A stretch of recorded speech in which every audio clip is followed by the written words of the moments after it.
கிறிஸ்துவில் பிரியமான சகோதர சகோதரிகளே, கோடி அற்புதரின் அன்பு பக்தர்களே, இன்றைய தினம் நாம் மகிழ்ச்சியோடு கோடி அற்புதர் அந்தோணியார் வழியாக பெற்றுக்கொண்ட ஏராளமான வரங்களுக்காக கடவுளுக்கு நன்றி சொல்லி இந்த கொடியேற்ற நிகழ்வினை நாம் சிறப்பிக்க வேண்டும். அந்தோணியாரின் கொடி உயர ஏற்றப்படுவதை நாம் காண வேண்டும். நம்முடைய இதயமும் இறைவனை நோக்கி எழுப்பப்பட வேண்டும் என்று சொல்லி மகிழ்ச்சியோடு நாம் இந்த திருப்பலியிலே பங்கெடுத்திருக்கின்றோம். புனித அந்தோணியார் கோடி அற்புதர் என்று சொல்லும் அளவிற்கு அவர் நம் மத்தியிலே மிகவும் பிரபலமாக இருப்பதற்கு காரணம் என்ன? நாம் எந்த கோயிலுக்கு சென்றாலும் அங்கே அந்தோணியாரின் உருவம் பதித்த சுருவம் அல்லது படமோ இருக்கிறது. அது மாதா கோயிலாக இருக்கலாம், அல்லது வேற புனிதருடைய கோயிலாக இருக்கலாம். ஆனால் எங்கேயாவது ஒரு இடத்துல அங்கே அந்தோணியாருடைய சுருவம் அல்லது படம் இருப்பதை பார்க்குறோம். அந்த அளவிற்கு அன்னை மரியாளுக்கு அடுத்ததாக இந்த திரு அவையில் மிகவும் ஒரு ஆசீர்வதிக்கப்பட்ட ஒரு புனிதராக கோடி அற்புதர் இருப்பதற்கு காரணம் என்ன? அவர் ஜெபிக்கும் மனிதராக இருந்தார், ஜபத்தின் ஒரு புனிதராக இருந்தார். இன்னைக்கு நம்ம இங்கெல்லாம் இந்த மறையுரை கேட்டுன்னு இருக்கிறோம். யார் யாரெல்லாம் செல்ஃபோன் வச்சுருக்கீங்க? கை தூக்கும் பார்ப்போம். நான் கூட செல்ஃபோன் வச்சுருக்கிறேன். செல்ஃபோன் பாக்கெட்டில் வச்சுருக்கவங்களாம் கை தூக்கும் பார்ப்போம். Okay, very good. இங்கே நம்ம எல்லாருமே செல்ஃபோன் வச்சுருக்கிறோம். ஆனால் ஒவ்வொருவருடைய செல்ஃபோனுடைய ரேட்டும் வேறு வேறு. ஒருத்தருக்கு கம்பெனியும் வேறு. ஒருத்தருடைய செல்ஃபோன் 25,000 இருக்கும், ஒருத்தருக்கு 10,000 இருக்கும், ஒருத்தர் 50,000 வச்சுருப்பார், ஒருத்தர் 1.5 லட்சத்துக்கு வச்சுருப்பார். அப்போ ஒவ்வொருவருடைய செல்ஃபோனும் வேறு வேறு ரேட்டு. என்னதான் விலை உயர்ந்த செல்ஃபோனாக இருந்தாலும் சரி, விலை குறைந்த செல்ஃபோனாக இருந்தாலும் சரி, டெய்லி என்ன பண்ணோம்? சார்ஜ் போடணும். சார்ஜ் இல்லைனாக்கா என்னதான் நான் 1.5 லட்சத்துக்கு செல்ஃபோன் வச்சுருந்தாலும் பேச முடியுமா? பேச முடியுமா? சார்ஜ் இருந்தால் தான் பேச முடியும். அது எவ்வளோ காஸ்ட்லியான ஃபோனாக இருந்தாலும் சரி. பிரியமானவர்களே, நாம் கோடி அற்புதரின் அன்பு பக்தர்கள், கோடி அற்புதனுடைய வழிச்சுவடுகளை பின்பற்றக்கூடிய பிள்ளைகள் என்றால் நம்ம அந்த அற்புதம் செய்கின்ற அந்தோணியாரை போன்று ஜெபிக்கும் பிள்ளைகளாக இருக்க அழைக்கப்படுகின்றோம். ஜெபிக்கும் கிறிஸ்தவர்களாக இருக்க அழைக்கப்படுகின்றோம். காரணம் என்னன்னாக்கா, கோடி அற்புதர் தன்னுடைய ஜபத்தின் வாயிலாக இறை வார்த்தையின் வல்லமையினால் ஆண்டவரிடமிருந்து அருளையும் ஆசீர்வாதங்களையும் ஏராளமாக அவர் பெற்றுக்கொண்டு தன்னை தேடி வந்த யாவருக்கும் அந்த ஆசீர்வாதங்களையும் புதுமைகளையும் வரங்களையும் எடுக்க எடுக்க குறையாமல் கொடுத்த ஒரு புனிதராக இருக்கின்றார். இன்றைய இறை வார்த்தை நமக்கு இந்த ஜபத்தை பற்றியும் ஆண்டவருடைய வார்த்தையில் இருக்கக்கூடிய வலிமையை பற்றி நமக்கு இன்றைய இறைவாக்கு நமக்கு எடுத்து கூறுகின்றது. இன்றைய முதல் வாசகத்தில் நம்ம வாசிக்க கேட்டோம். எப்படி அங்கு ஆகாப் அங்கே போலி தெய்வங்கள் உண்மை தெய்வம் என்று சொல்லி வழிபட அங்கு கட்டாயப்படுத்தப்படுகிறார். இங்கே எலியா இறைவாக்கினர் உண்மை இறைவன் இந்த பாகால் தெய்வம் அல்ல, மாறாக இஸ்ராயலை வழிநடத்தும் உண்மை இறைவன், நம்மை பாதுகாக்கின்ற இறைவன், நம்மை தேற்றுகின்ற இறைவன் என்று சொல்லி அவரை வணங்க யாவே இறைவன் தான் உண்மை இறைவன் சொல்றார். போட்டி நடக்குது. இன்னைக்கு முதல் வாசகத்தில் நம்ம வாசிக்க கேட்டோம், எத்தனை போலி இறைவாக்கினர்கள் அங்கே வந்தார்கள்? 450 போலி இறைவாக்கினர்கள் வந்தார்கள். யாரை கூப்பிட? ஆண்டவர் அவர்கள் ஜெபிக்கின்ற, அவர்கள் வணங்குகின்ற ஆண்டவரை கூப்பிட 450 போலி இறைவாக்கினர்கள் வந்தாங்க. அப்ப அந்த 450 போலி இறைவாக்க, எங்க கடவுள் தான் உண்மை கடவுள் நிரூபிக்கிறோம் பாருங்க, நாங்க கூப்பிட்டோடனே வருவார் பாருங்க அப்படின்னு சொல்லிட்டு அங்கு பலிப்பீடம் மேல் எரிபலி அங்கு அடுக்கப்பட்டு, விறகு கட்டைகள் அடுக்கப்பட்டு, அவங்க காலையிலேருந்து கூப்பிடுறாங்க இந்த பலியை ஏற்றுக்கொள்ள வேண்டும் என்று சொல்லி. காலையிலேருந்து கூப்பிடுறாங்க, மதியாவது மாலை வேலை ஆயிடுது, எல்லாம் சோர்ந்து போகிறாங்க. ஆனால் அவர்களின் ஜபத்தை அந்த கடவுள் கேட்பதாக இல்லை, அவர்களின் வேண்டுதலை கேட்பதாக இல்லை. ஒருவரை ஒருவர் கிழித்து கொண்டார்கள், இரத்தம் கலரியோடு அவர்கள் தோற்று போனார்கள். அப்போ சொன்னாங்க, நீங்கள் உங்கள் கடவுளை கூப்பிடுங்க, நாங்கள் காலையிலேருந்து கூப்பிட்டோம் வரல, உங்கள் கடவுளை நீங்கள் கூப்பிடுங்க. அப்போ தான் எலியா அங்கு பலிப்பீடத்தை 12 கற்களினால் அந்த பலிப்பீடத்தை செஞ்சு அதில் அங்கு பலியிடுகின்ற அந்த இறைச்சியை வைத்து தண்ணீர் ஊற்றி 3 முறை தண்ணீர் ஊற்ற சொல்லுகின்றார். அப்பொழுது ஆண்டவரை நோக்கி அங்கு எலியா கூப்பிடுகின்றார், இந்த பலி ஏற்றுக்கொள்ள வேண்டும் என்று சொல்லி.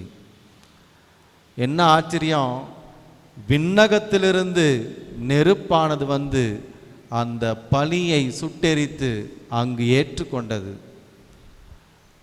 எலியா ஆண்டவரை நோக்கி கூப்பிட்டார், ஆண்டவரும் அங்கு யாவே இறைவன் தான் உண்மை இறைவன் என்று சொல்லி அவர்கள் கண் முன்பாக அந்த பலியினை ஏற்றுக்கொண்டார். பிரியமானவர்களே, யார் ஒருவர் இறைவனோடு உறவில் இருக்கின்றார்களோ, யார் ஒருவர் ஜெபிக்கும் மனிதராக ஆண்டவரோடு நெருங்கிய தொடர்பில் இருக்கின்றாரோ, அவர்களுக்கு ஆண்டவர் அவர்கள் அழைக்கின்ற போது, அவர்கள் எப்பொழுதெல்லாம் ஆண்டவரின் துணையை வேண்டுகிறார்களோ அப்பொழுதெல்லாம் அவர்களுக்கு வேண்டியதை செய்பவராக இருக்கின்றார்.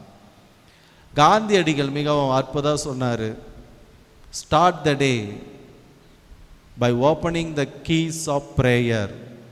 Start the day by opening the keys of prayer. உங்களது நாளை நீங்கள் ஜெபத்தின் வாயிலாக நீங்கள் திறங்கள்.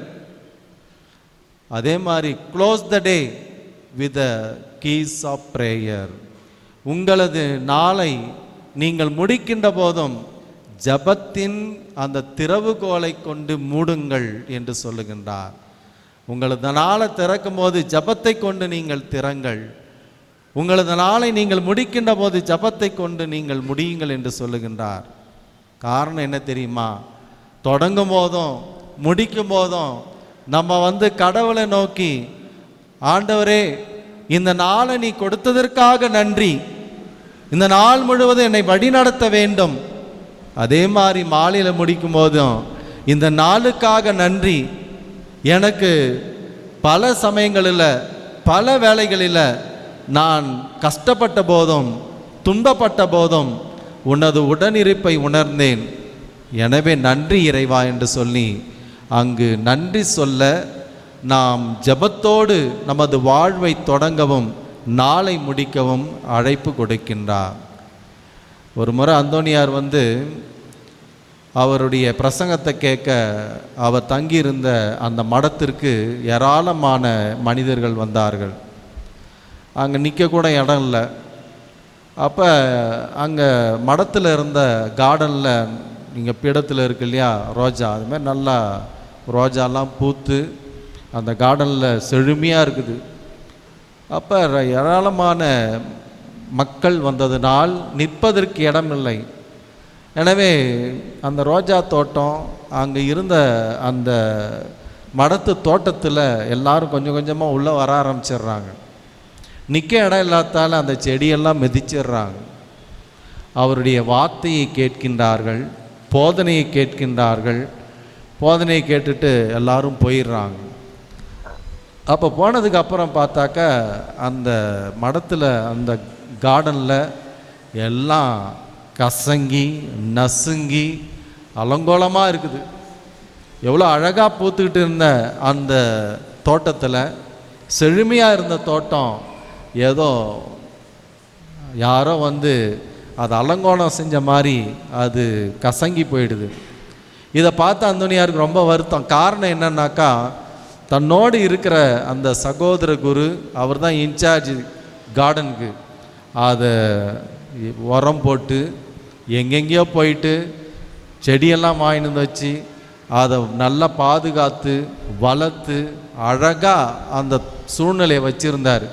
இன்றைக்கி வந்து மக்கள் இவ்வளோ பேர், நிறைய பேர் வந்ததால் அது வீணாயிடுச்சுன்ட்டு ரொம்ப கஷ்டப்பட்டார். எனவே என்ன செய்தார், தன்னுடைய மடத்தில் இருந்த ஆலயத்திற்கு போய் ஜெபம் செய்தார். இவ்வளவு கடினப்பட்டு உழைத்து இந்த இயற்கையை அருமையாக என்னுடைய சகோதரர் குரு அழகாக வச்சிருந்தார். உம்முடைய வார்த்தைக்காக, உம்முடைய சொற்களை மக்கள் கேட்க ஆர்வமாக வந்ததினால் அவர்களுக்காக இந்த இடத்துல நான் போதித்தேன். எனக்கு ரொம்ப கஷ்டமாக இருக்குது. அந்த குருவினுடைய உழைப்பை நீ எவ்வளோ நல்லா ஆசீர்வதித்து வச்சுருந்தீங்க. இறைவா, அந்த இடம் இன்னும் நல்லா செழுமையாக அவர் உழைத்ததை விட பல மடங்கு நல்லா இருக்கணும். எதிர்காலத்தில் அந்த இடத்துல திரும்பவும் பழைய நிலைக்கு வரணும் அப்படின்னு சொல்லிட்டு உருக்கமாக ஜெபம் செய்கிறார். என்ன ஆச்சரியம், அந்தோனியார் ஜெபம் செஞ்சிட்டு வருகின்றார். அங்கே மீண்டும் நசுக்கப்பட்ட அந்த மலர் செடிகள் நிமிர்ந்து நின்றன. இந்த பிக்கப்பட்ட மலர்கள் அங்கே மீண்டும் பூத்து குலுங்கியது. இதை பார்த்த அந்த மடத்தில் இருந்த சகோதரர்கள், குருக்கள் அனைவரும் மெய்மறந்து இறைவனுக்கு நன்றி சொன்னார். காரணம் என்ன தெரியுமா, புனித அந்தோனியார் ஜெபம் செய்யும், இறைவேண்டல் செய்யும் மிகவும் பக்தி நிறைந்த ஒரு மனிதராக இருந்தார். எனவே தான் ஆண்டவர் இயேசு அவரது கரங்களில் குழந்தையாக தவழும், கரங்களில் ஏந்தும் பாக்கியத்தை பெற்ற ஒரு புனிதராக அவர் விளங்கினார். பிரியமானவர்களே, நம்முடைய வாழ்க்கையிலும் நம்ம பல சமயங்களில் நாம் அந்தோனியாரை பார்த்து பலவற்றை நமக்கு செய்ய வேண்டும். பல வகைகளில் புனித அந்தோனியார் நம்முடைய குறைகளெல்லாம் தீர்த்து வைக்க வேண்டும் என்று சொல்லி நாம் ஜெபிக்கின்றோம், அவரை நோக்கி வருகின்றோம். ஆனால் அந்தோனியாருடைய வாழ்க்கையில் அவர் தன்னுடைய வாழ்வில் இறை வார்த்தையை வலிமையாக பற்றி கொண்டு, இறை வார்த்தையை தன்னுடைய வாழ்வின் ஒளி என்று சொல்லி அந்த வார்த்தையின் வழியில் தன்னுடைய வாழ்வை அமைத்து கொண்டார். எனவே தான் அவரை இன்னைக்கும் மாபெரும் புனிதராக நாம் பார்க்கின்றோம். பிரியமானவர்களே, சென்ற மாதம் 24 பதுவை நகரில் அந்த புனித அந்தோனியாருடைய பேராலயத்தில் நாங்கள் அங்கே திருப்பலியில் கலந்து கொண்டோம். புனித அந்தோனியாருடைய கல்லறையில் கரங்களை வைத்து நாங்கள் ஜெபித்தோம். அப்போ அந்த அந்தோனியார் பதுவை நகரில் இறங்கி அந்த பஸ்ஸை பிடிச்சி போகும்போது நாங்கள் தேடினோம், செயின்ட் ஆண்டனி ஸ்டாப் எங்கே இருக்குது அப்படின்ட்டு, செயின்ட் ஆண்டனி ஸ்டாப் எங்கே இருக்குன்ட்டு. ஆனால் எங்கேயும் அந்த பஸ்ஸில் செயின்ட் ஆண்டனி ஸ்டாப்லாம் கிடையாது, எல் சாந்தோ அப்படின்னு மட்டும்தான் இருந்தது. என்னடா இது, சாந்தோன்னு தான் இருக்குது, ஆனால் செயின்ட் ஆண்டனின்னு காணமே அப்படின்னு சொல்லிட்டு அப்போ ஒரு சிலரை கேட்டோம், ஒரு சில குருக்கள் அங்கே படிக்கின்றவர்களை கேட்டோம். அப்போது அவர்கள் சொன்னார்கள், அந்த சாந்தோன்னா அவர் தான், அவர் பெரிய புனிதர், எனவே அவர் பேரை யாருமே சொல்ல மாட்டாங்க. அந்தோணியாரின் அவரது மாபெரும் செயலுக்காக, ஆண்டவர் கொடுத்த மாபெரும் வல்லமைக்காக அனைவரும் தலை குனிந்து அவருக்கு மரியாதை செலுத்துகின்ற விதமாக இல் சாந்தோ த செயின்ட், மாபெரும் புனிதராக அவர் அங்கே இருக்கின்றார். அவர் 36 வயசில் இறந்துடுறாரு. ஆனால் இன்றைக்கும் பலருடைய வாழ்க்கையில், பலருடைய வாழ்க்கை பயணத்தில் எண்ணற்ற நன்மைகளையும் அற்புதங்களையும் ஆசீர்வாதங்களையும் செய்து கொண்டிருக்கின்ற ஒரு மாபெரும் புனிதராக இருக்கின்றார். இத்தகைய ஒரு புனிதருடைய விழாவை சிறப்பிக்க தயாரிப்பின் நாட்களாக இந்த கொடியேற்றத்தோடு நாம் தொடங்குகின்ற இந்த நாளில் அந்தோணியாரை போன்று நாமும் ஜெபிக்கும் மனிதர்களாக இருக்க அழைக்கப்படுகின்ற வேளையில் நம் உள்ளத்தில் இருக்கக்கூடிய அனைத்து விதமான பாவங்களையும் குற்றங்களையும் குறைகளையும் அகற்றி தூய்மையான ஒரு பாத்திரமாக நாம் இருக்க நமக்கு அழைப்பு கொடுக்கப்படுகின்றது. நம்ம தினமும் என்ன பண்ணுறோம், காலையில் காஃபி குடிக்கிறோம், டீ குடிக்கிறோம், பல விதமான பாலை வாங்கின்னு வரோம். பான்லே பாலுன்றாங்க, அப்புறம் பாக்கெட் பாலுன்றாங்க, பசும்பாலுன்றாங்க, இன்னும் பால் பவுடர்லேருந்து எடுக்கிற பாலுன்றாங்க. இப்படி பல பாலில் நம்ம பாத்திரத்தில் ஊற்றி காய்ச்சி அதில் நம்ம டீ போடுறோம், காஃபி போடுறோம்.